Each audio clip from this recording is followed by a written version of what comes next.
بسم اللہ الرحمن الرحیم الحمدللہ رب العالمین الصلاۃ والسلام علی خاتم النبیین اللہم صلی علی سیدنا محمد وعلی آل سیدنا محمد۔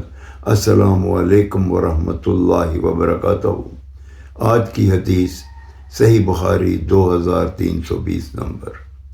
سیدنا انس بن مالک رضی اللہ تعالی عنہ بیان کرتے ہیں کہ امام المرسلین خاتم النبیین رحمت للعالمین حضرت محمد صلی اللہ علیہ وآلہ وسلم نے ارشاد فرمایا، اگر کوئی مسلمان درخت کے لیے جو پودا لگاتا ہے یا کھیتی میں بیج ڈالتا ہے اور اس سے پرند یا انسان یا جانور کھاتے ہیں تو وہ اس کی طرف سے صدقہ ہے۔